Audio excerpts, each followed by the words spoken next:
மாமா என்னடி நீ சரக்குலாம் அடிக்க மாட்டியா? ஒரு குட் பாய பார்த்து நான்சென்ஸ் மாதிரி கேள்வி கேக்குற? நானா சரக்கு அடிக்க மாட்டேன். ஏன் மாமா பசங்கனாலே சரக்கு அடிப்பாங்களே, நீ ஏன் சரக்கு அடிக்க மாட்ட? எல்லா பசங்களும் சரக்கு அடிக்க மாட்டாங்க. ஏன் இப்பலாம் பொண்ணுங்க கூட தான் சரக்கு அடிக்கிறாங்க. அப்ப நீ சரக்கு அடிக்க வேண்டியதானே? யார் சொன்னா நான் சரக்கு அடிப்பனே? என்னடி சொல்ற?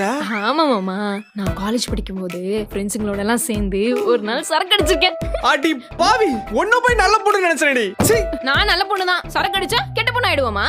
சரி அதை விடு மாமா, நீயும் நானும் சேர்ந்து ஒரு நாள் சரக்கு அடிப்போமா?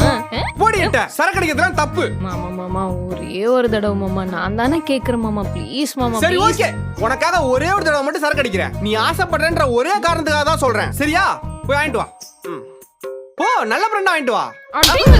ஏண்டி அடிக்கிற? இந்த மாதிரி யார் வந்து மைண்ட் வாஷ் பண்ணாலும் நீ சரக்கு அடிக்க கூடாது. சரக்கு அடிப்பாராம்ல சரக்கு.